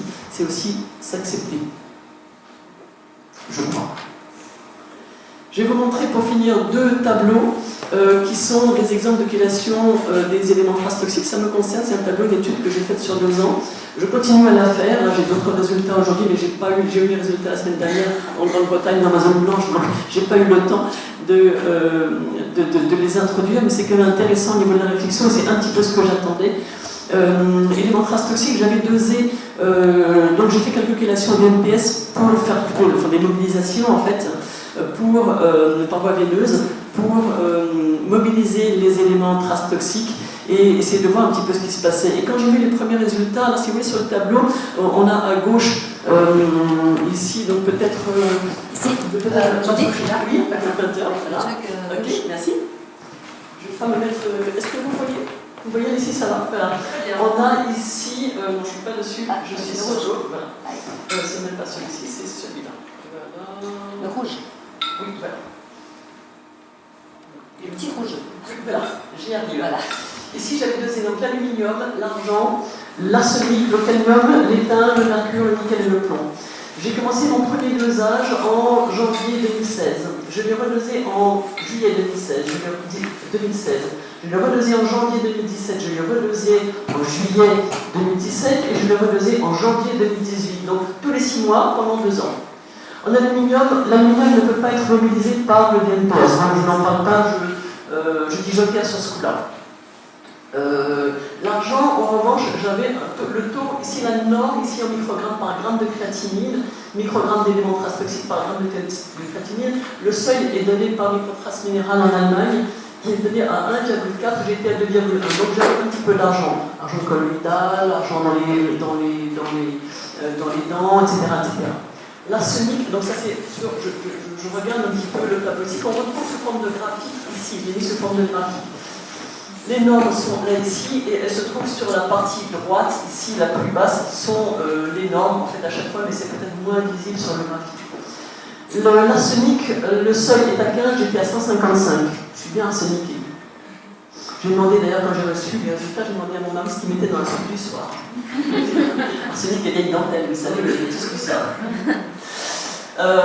C'est quand même assez impressionnant. J'avais discuté avec le professeur Picot, un des grands patrons de l'homéopathie en France, et le docteur Albert Kemoun, un des grands patrons de l'homéopathie en France, qui s'est occupé tout spécifiquement de l'arsenic au Bangladesh. Il me disait effectivement, il ne te montre pas grand-chose. C'est quand même assez fort. Le cadmium, le seuil est à 0,8, j'étais à 1,4. L'étain, le seuil est à 2, j'étais à pratiquement 7. Le mercure, le seuil est à 1, j'étais à 26. Merci, mais 20 amalgames et les vaccins. Le nickel, le seuil est à 3, j'étais à 8. Le plomb, le seuil est à 5, j'étais à 36. Je suis bien plombé aussi. On évolue dans le temps, je fais une multiplication, etc., avec les outils naturels dans un premier temps, si ce n'est bien évidemment les tests de mobilisation tous les 6 mois de DNPS, qui enlèvent aussi, bien sûr, quand même, des éléments traces toxiques. Et donc voilà, 2 ans plus tard, l'argent, déjà très rapidement, l'argent, en quelques mois, il n'y en a plus. On ne le retrouve pas non plus 2 ans plus tard. L'arsenic, je suis passé de 155 à 9. Le cadmium, je suis dans la norme. L'étain, je suis dans la norme. Le mercure, je suis pratiquement dans la norme. Le nickel, je suis encore élevé pour diverses raisons. Et le plomb, je suis presque dans la norme. C'est très intéressant de voir qu'on a de tels résultats quand on fait des chélations. Néanmoins, je reste quand même très prudente par rapport à cette analyse. C'est une analyse qui est biaisée par le fait que les outils que j'ai utilisés et qu'on sait utiliser aujourd'hui en dehors de l'analyse n'entrent pas dans le cerveau. La question c'est, que reste-t-il dans mon cerveau? Parce que bien évidemment, avec les amalgames dentaires que j'ai eus, il y a un paquet de mercure qui est rentré dans mon cerveau, sans compter le reste. Comme dit le professeur Picot, plomb, cadmium, mercure, le trio des toxiques, si vous ne vous débarrassez pas de ces métaux toxiques, vous ne vous débarrassez pas des bactéries. Ce sont les propos du professeur Picot que je vous retransmets. Donc que reste-t-il encore dans mon cerveau? Je n'en sais rien, si ce n'est que les dernières données que je viens de recevoir, eh bien, je vais vous les donner quand même. Ici, en mercure, je suis remonté à 3. Ce qui n'est pas énorme, ce n'est pas délirant par rapport à 26 ici, après différentes chélations, dont l'Irminix quand même, mais également les chélations quantiques qui ont été absolument extrêmement efficaces et diaboliques. Ça marche extrêmement bien en quantique. Et puis, donc je me dis qu'à 3, je suis quand même pas mal, ça veut dire qu'il en reste encore. Donc je suis contente de les avoir trouvés, ça veut dire qu'ils ont été excrétés. Donc bien, parfait. Et en plomb, je suis remontée également, je suis à 11, je crois, de mémoire, donc je remonte un petit peu, voilà. Et ça veut dire que ça s'excrète. Si je les retrouve dans les urines, ça veut dire que c'est sorti. Donc, youpi, tout va bien. Du positivisme. Ah non, du positivisme. Et je vais vous montrer un autre spectral qui est intéressant, c'est celui des oligodémons, qu'on appelle aussi des électrolytes ou des métabolites. En novembre 2011, les électrolytes, ce sont les catalyseurs de notre métabolisme. Si on n'a pas d'électrolytes, on n'a pas de métabolisme. Alors en novembre, on avait dosé sur 100 total, cette fois-ci, ça c'est un examen que je fais chez Bionami en Belgique, le sodium, le potassium, le calcium, le magnésium, le cuivre, le fer, le zinc, le phosphore, le manganèse, le sélénium, la silice, le chrome, le cobalt, le plomb, je ne l'avais pas demandé, on peut le faire, le lithium et le mercure. Si on regarde, je devrais être normalement dans cette ligne jaune centrale, et on voit qu'il n'y a rien dans la jaune centrale. Soit les électrolytes n'entrent pas dans la ligne jaune, c'est-à-dire que ça n'y entre pas, quand c'est à gauche de la ligne jaune, c'est que ça n'entre pas dans la cellule. La ligne jaune, finalement, c'est votre cellule. Soit ça sort, ça fuit de la cellule pour différentes raisons. Fuite de sodium, fuite de calcium, fuite de cuivre, indiquant l'état inflammatoire, fuite d'un non-phosphore, ça va encore à peu près. Fuite de manganèse, carence importante de sélénium, qui est quand même l'agent de détox numéro 1, on va dire. Absolument pas de silice, absolument pas de zinc. Et en lithium, ça va, ça commence à fuir un petit peu la cellule, et en mercure, on retrouve de manière cohérente ce qu'on trouve dans le spectral d'urine qui a été fait après mobilisation. On trouve un excès caractérisé de mercure. Donc il n'y a pas à se poser de questions, je suis complètement intoxiqué en mercure. En 2018, donc juillet 2018, on reprend les mêmes. Regardez, tous les électrolytes sont rentrés dans la cellule par une réforme alimentaire adaptée, par une supplémentation, à part le zinc qui est toujours très carencé, le zinc malgré une supplémentation importante, qui signe à la fois la persistance de la borréliose et à la fois la persistance du mercure. Le zinc est toujours très carencé. La silice, ça commence à rentrer un petit peu dans le tableau, mais ça reste quand même faible. Tout le reste, après, est bien, y compris en mercure, ce que l'on retrouve de manière cohérente dans le spectral minéral que vous avez vu précédemment. Donc ça veut dire qu'on peut agir sur la situation, on peut faire quelque chose. Et à partir du moment où on diminue les toxiques et on remet les nutriments vitaux dans l'organisme, on va pouvoir avancer, même quand on est moisi. Mais il faut s'occuper de la déposition. Voilà ce que je voulais vous montrer. Je pense que c'est intéressant d'avoir ce comparatif. Je voulais vous remercier pour votre attention. Je ne sais pas s'il y a quelques questions à poser, en vous montrant également ces photos qui sont derrière, qui montrent que l'on peut faire quelque chose, on peut réparer sa maison et la faire bio, on peut avoir encore des jardins bio avec des abeilles qui vont faire du miel bio, et puis on peut faire des jardins en permaculture. Ce sont des photos qui viennent d'un ami en Alsace, dans le nord de l'Alsace, et qui a abondance de fruits et légumes grâce à son changement de mode de vie, sa permaculture, cette prise de conscience de ce que l'on peut faire quelque chose dans la vie pour vivre mieux et se réconcilier avec la nature. Merci de votre attention.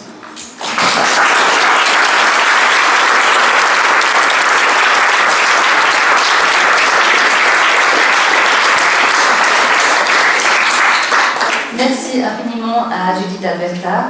Cet exposé à la contenance et la rapidité d'un Airbus, on vous reconnaît bien là.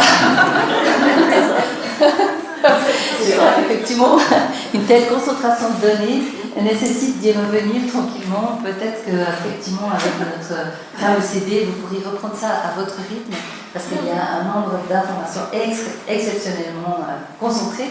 Mais vraiment merci, parce que vous avez fait un très grand tour d'horizon. Bravo. Et puis alors là, je crois qu'on a encore un petit temps pour des questions. Alors, je vous propose de parler haut et fort. Sinon, si ça ne marche pas, on fera passer le micro. Alors peut-être une première question devant ici. Oui, c'est bon. Vous avez parlé de tout un tas de choses intéressantes. Dans la maladie de Lyme, il y a aussi des problèmes cardiaques. Et je voulais savoir si dans ce que vous avez cité, c'est inclus pour que ça aille mieux, parce qu'on n'en parle pas souvent. Oui, Donc, absolument. quels sont les problèmes cardiaques dans la maladie de Lyme? Oui, absolument. Alors, on a effectivement des problèmes cardiaques dans la maladie de Lyme. Est-ce que c'est la borémie qui pose un problème? Est-ce que c'est d'autres choses? Alors là, j'ai deux réponses à vous donner. Un, celle du docteur Eva Sapi, que j'ai rencontré lors de l'organisation d'un congrès, lorsque j'étais présidente de Lyme Sans Frontières, l'association que j'ai co-fondée en 2012. Nous avions organisé deux congrès au palais des congrès de Strasbourg. Et j'avais fait venir Eva Sapi, qui est vous avez peut-être entendu parler d'elle, c'est une spécialiste de la recherche sur les borélies à l'université de New Haven dans le Connecticut, donc en zone endémique de Lyme. Et nous avions, au cours du petit déjeuner, discuté longuement ensemble de ce qu'elle trouvait, parce qu'elle fait des autopsies en fait, d'organes, au-delà de la recherche de telle et telle plante qui pourrait être active pour lutter contre les borélies. Elle m'avait dit, quand je fais des autopsies de cerveau, de foie, de cœur, ce que je trouve le plus chez les malades, c'est pas des borélies, c'est du Candida albicans. Première chose. Deuxième chose, le docteur Joachim Mutter, avec lequel je collabore, dans une interview que j'ai faite de lui en avril 2017, et qui est sur le site du fonds de dotation Eye for Lyme que j'ai cofondé également il y a 3 ans. Donc si vous allez sur le site, vous allez trouver les interviews de différents spécialistes. Donc ça s'écrit Eye for Lyme, donc IFOR, Lyme.org. Vous allez trouver un bon nombre de vidéos, et Joachim Mutter, c'est traduit, c'est en allemand, c'est traduit en français, et c'est traduit en anglais aussi. Donc on peut le lire dans toutes les langues et diffuser. Il me dit en fait, le problème du mercure est un énorme problème. On a autopsié des gens qui sont morts de cardiomyopathie. Et on a fait un comparatif avec des gens qui sont décédés d'autres maladies, mais pas de maladies cardiaques. Voilà.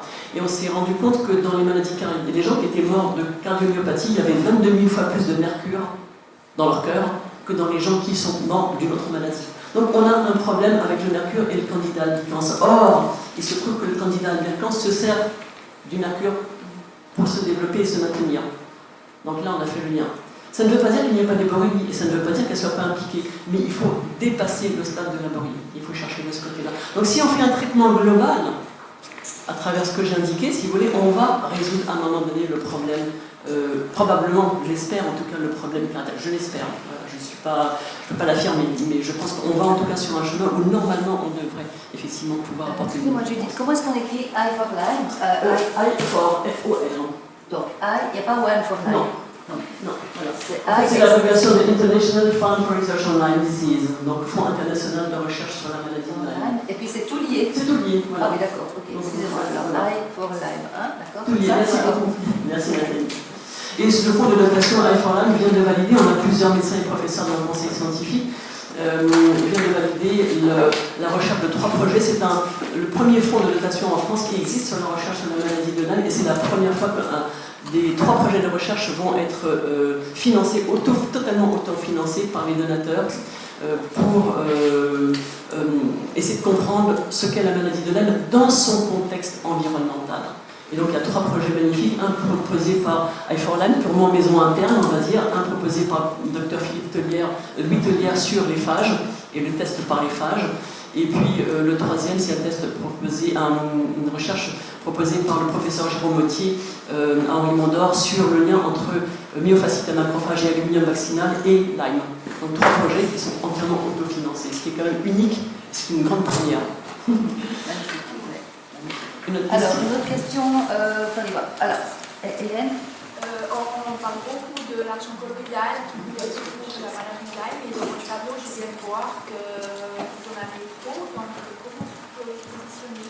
C'est compliqué. L'argent colloïdal est un excellent outil. Est-ce qu'il est suffisant? À mon avis, oui et non, parce que pour moi, je ne me concentre pas sur la borélie. Pour moi, la borélie, je dirais qu'à la limite, elle ne m'intéresse pas particulièrement. Je ne vais pas faire un spot dessus, vous l'avez bien compris. On a beaucoup plus de problèmes avec les parasites, avec les virus aussi.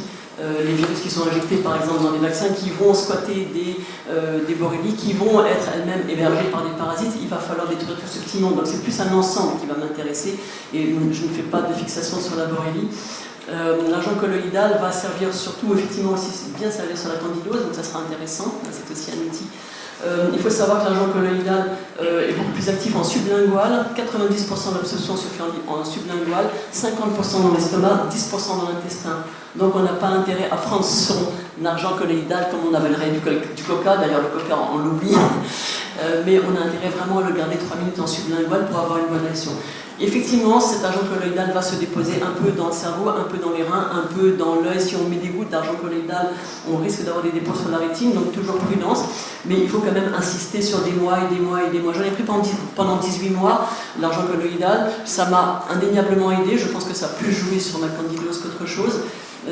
Savoir si ça agit bien sur la borélie, je ne peux pas répondre. Je ne peux pas répondre. Je pense que c'est un outil tellement polyvalent qu'en fait on peut l'utiliser pour beaucoup de choses dans ce qu'on appelle la maladie de l'amno. Oui, on peut l'utiliser, il faut juste pas en abuser, quoi. Et le dosage, c'est combien? Alors le dosage, ça va dépendre de ce que vous voulez faire en traitement d'attaque. Si on prend un traitement d'attaque, j'en parle dans mon livre, dans le premier en revanche, selon les principes du docteur Eric,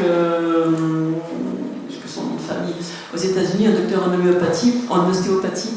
Lui, au départ, il fait des doses de choc, si vous voulez, il va faire prendre une cuillère à soupe toutes les 20 minutes pendant 7 heures, et ensuite on va prendre une grosse dernière cuillère à soupe, on va faire ça pendant 4 jours, et après on va commencer les perfusions. Alors, à des petites doses pour monter jusqu'à 910 millilitres de perfusion par jour sur les dernières phases du traitement associées à de la rocéfine. Voilà, donc ça c'est une possibilité de faire ça, mais ça doit se faire par un médecin. Passer de l'argent colloïdal en perfusion, c'est quand même très douloureux. Donc c'est très difficile à faire, il faut mettre de la xylocaïne, autre chose. Enfin voilà, on ne peut pas faire ça tout seul à la maison, c'est clair, quoi. Ça c'est vraiment son traitement pour lui sur la maladie de Lyme, borréliose de Lyme. Ça a l'air de donner des bons résultats. J'ai quelques amis médecins et anesthésistes qui y sont essayés. Ils ne sont pas arrivés à le passer en perfusion. Donc, bon. Alors, on avait une question là-bas. Oui, je crois qu'il y avait d'abord quelqu'un là-bas. Oui. C'était la même question. Mais la première question, c'était par rapport aux normes pour tout ce qui est métaux lourds. En fait, c'est important de connaître bien les normes pour l'interprétation et en fait, Les normes, vous ne les avez pas aujourd'hui. En France, en tout cas, il n'y a pas de problème avec les métaux lourds. Aucun problème. Je peux dire quelque chose. Moi, je suis un peu une obsédée des métaux lourds depuis longtemps. J'ai voulu faire une fois un congrès pour réunir plusieurs biologistes, plusieurs laboratoires pour discuter des normes parce qu'il n'y a aucune norme véritablement standard internationale. Chaque laboratoire est apte à fixer ses normes. C'est un peu énorme. Et alors, et par exemple, les normes d'un laboratoire seront fixées sur son pool de patients examinés. Et comme tous les patients sont atteints, vous imaginez bien que les normes ne sont pas normales. Donc, le problème des métaux lourds, c'est qu'on ne fait pas en avoir. C'est ça la réponse. Mais un peu on en tolère et en plus on n'est pas tous égaux dans la tolérance des métaux lourds. Ça, c'est quand même le problème. Oui, absolument, merci Nathalie d'avoir précisé cela. Et donc les normes que je vous montrais sont celles de référence du laboratoire Microtrace Minérale, qui est considéré comme le meilleur laboratoire en la matière dans le monde entier. Il y a des Américains qui envoient leurs échantillons, etc. Cela dit, ce sont des normes d'observation, on va dire, ou statistiques. En effet, comme d'ailleurs les résultats des examens que vous faites dans les laboratoires en ville, ce sont des normes statistiques, pas forcément des normes biologiques de santé. Voilà, c'est ça. Je le décris bien d'ailleurs dans mon livre. Mais effectivement, comme disait Nathalie, on n'a pas à avoir des métaux lourds, c'est ce que dit aussi le professeur Picot, on n'a pas à avoir ces métaux lourds dans l'organisme. Dans tous les cas, il va falloir quand même les enlever. Voilà. Oui. Vous avez appris des huiles essentielles qui font je voulais savoir, mais qu'est-ce que vous pensez de ces hydros-là? Vous avez compris la question? Je peux répéter. En fait, Véronique, je travaille beaucoup avec les huiles essentielles, dit vous avez beaucoup parlé des huiles essentielles, mais que pensez-vous des hydrolats? C'était ça la question? Voilà. Mais les hydrolats, c'est un nommé en huile essentielle. Oui. Ils sont issus d'huiles essentielles. Oui, c'est ça, exactement. Oui, c'est ça. Les hydrolats, effectivement, sont issus des huiles essentielles. Je pense que les hydrolats se rapprochent beaucoup plus de l'homéopathie. C'est-à-dire que ce sont des outils tout en finesse et que l'on peut effectivement utiliser avec beaucoup d'intérêt parce qu'on va avoir des modifications de terrain dans la mesure où on va récupérer une information. En homéopathie, on est dans le quantique, on est dans l'information. Dans un hydrolat, on est aussi dans l'information. Dans les huiles essentielles, d'une certaine manière, on sera aussi dans l'information, mais c'est une information de choc, comme je disais tout à l'heure, beaucoup trop violente.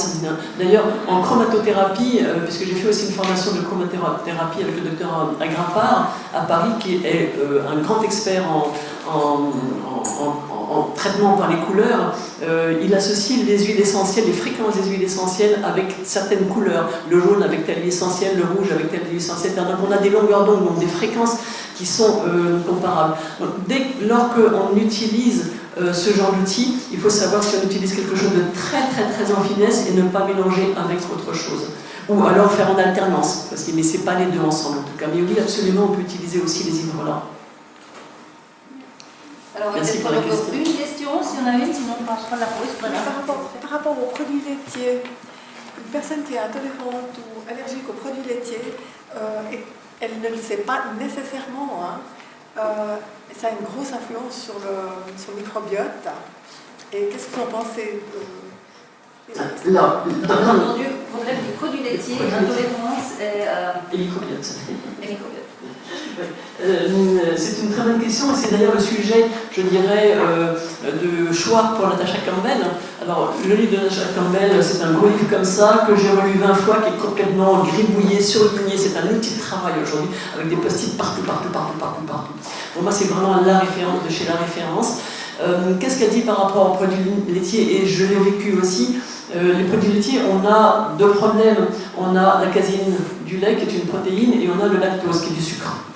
Donc c'est vrai que des gens qui ont un intestin complètement dysbiotique, quand ils vont prendre un produit laitier, eh bien, c'est surtout visible chez les autistes, il va y avoir cette caséine qui ne va pas être correctement dégradée dans l'intestin, parce que c'est là que les protéines sont dégradées, c'est dans l'intestin, c'est pas dans la bouche, ni un petit peu plus loin encore, bien sûr, dans l'intestin, mais pas dans l'intestin, pardon, je reprends. C'est dans l'estomac que les protéines vont être dégradées avant de continuer leur dégradation dans l'intestin. Et donc, cette protéine, cette caséine, comme le gluten, ce sont les deux qui sont des toxiques, enfin qui vont générer des toxiques, si vous voulez, dans la dégradation, vont poser un problème dans l'intestin. Donc, si ça n'est pas dégradé, cette caséine mal dégradée dans l'intestin va générer la production de toxiques, de neurotoxiques, dans cet intestin qui n'est plus intègre, qui est perméable, ces neurotoxiques vont monter au cerveau, et ce qui fait que le malade va avoir toutes sortes de manifestations. L'autiste, il va se taper la tête contre les murs, il va se donner des claques, il va tourner en rond, etc., parce que c'est un neurotoxique. Voilà.